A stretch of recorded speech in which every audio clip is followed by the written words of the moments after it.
Today in this class, I'm explain about antibody engineering using genetic manipulation.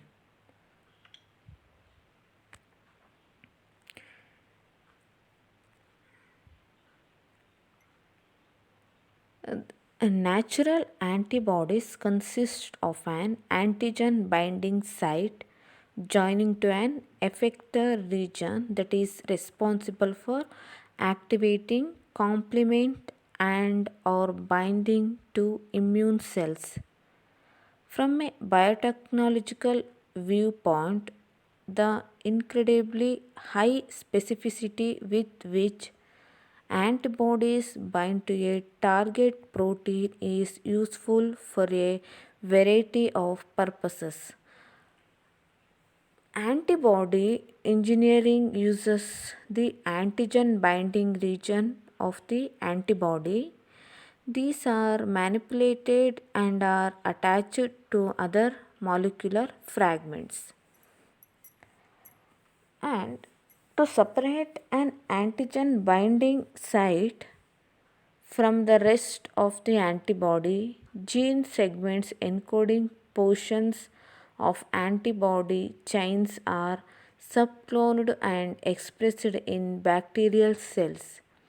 Bacterial signal sequences are added to the N terminus of the partial antibody chains, which results in export of chain into the periplasmic space. Here, the VH and VL domains fold up correctly and form their disulfide bonds. The antibody fragments used include FAB, FV, and single chain FV. In a FAB fragment, in interchain disulfide bond holds the two chains together. However, the Fe fragments lacks this region of the antibody chains and thus is less stable.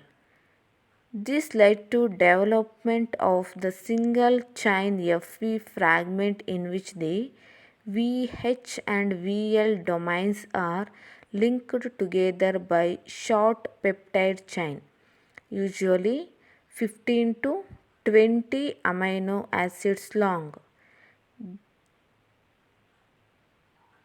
And such SEFE fragments are attached to various other molecules by genetic engineering. The role of the Fe fragment is to recognize some target molecule, perhaps a protein expressed only on the surface of a virus infected cell or a cancer cell. A variety of toxins, cytokinins, or enzymes may be attached to the other end of the Fe fragment to provide the active portion of the final recombinant antibody. In principle, this approach provides a way of delivering a therapeutic agent in an extremely specific manner. At present, the clinical application of engineered antibodies are under experimental investigation. Let us discuss about the structure of antibody. This is the schematic diagram of immunoglobulin or antibody.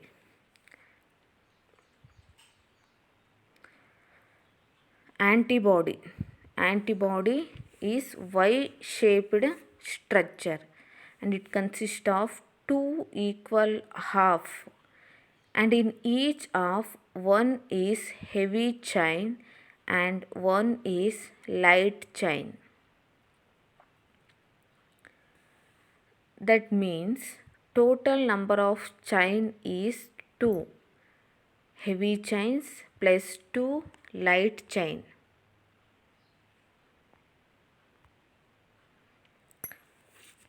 each heavy chain they have two region. One is constant region and variable region. Similarly, light chain have a two region. One is constant region and variable region.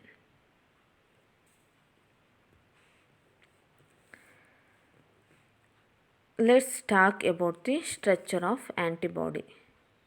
In the diagram, I am trying to explain about the structure of antibody.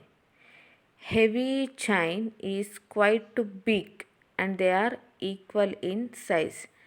They are Y-shaped and green color structure. That is heavy chain, and blue color is light chain. They are made up of protein molecules. Then it is quite definite that will having two terminals, one called as N terminal and C terminal. In this case, we can see the another chain that is called as light chain. Now here disulfide bonds are present. Same in light chain, N terminal and C terminal is present. And the variable region is there and one constant region is there. And variable region, different antigens are present in our body. Variable region should represents and that region where antigen can bind or attach to this region. This particular region they consider as variable region. Why it is called variable region? Because amino acid sequence in this region keeps on changing depending upon the antigen which comes and attached to this region.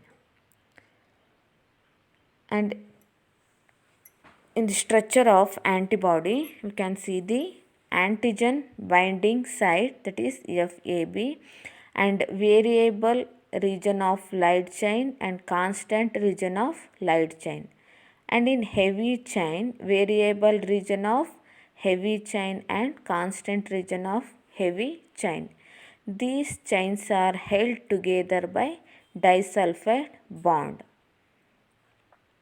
And FC region, it is called as crystallizable region. And one bend is present in the antibody. That bend is called as hinge region.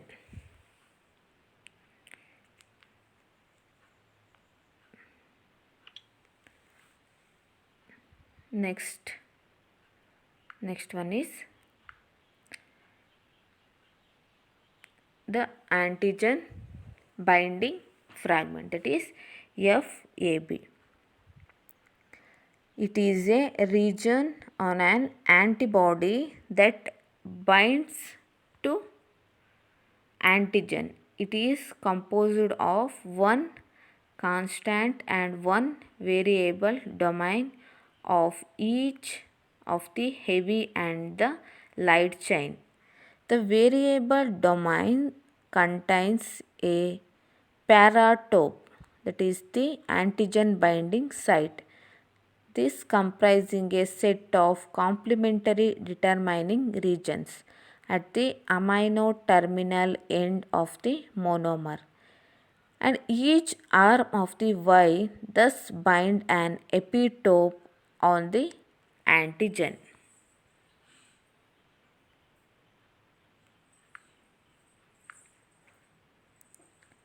The variable region of the heavy and light chains can be fused together form a single chain variable fragment, that is SCFE fragment, which is only of the size of the FAB fragment and remains the original specificity of the parent immunoglobulin. And the next one is FC region. The fragment crystallizable region, that is FC region. It is the tail region of an antibody that interacts with a cell surface receptor called FC receptor and some protein of the complement system.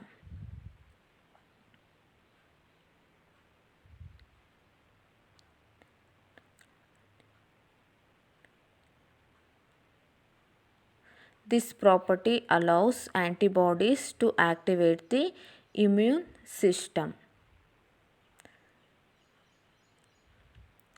And next one is a single chain variable fragment, SCFV. It is not actually a fragment of an antibody but instead is a fusion protein of the variable region of the heavy, that is VH, and light chain, that is VL, of immunoglobulins connected with a short linker peptide of 10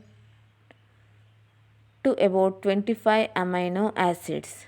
The linker is usually rich in glycine or flexibility as well as in serine or threonine for solubility and can either connect the N terminus of the VH with the C terminus of the VL or vice versa.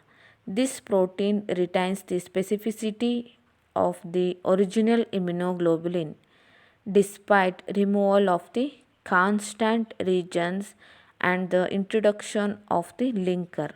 The image to the right shows how this modification usually leaves the specificity unaltered.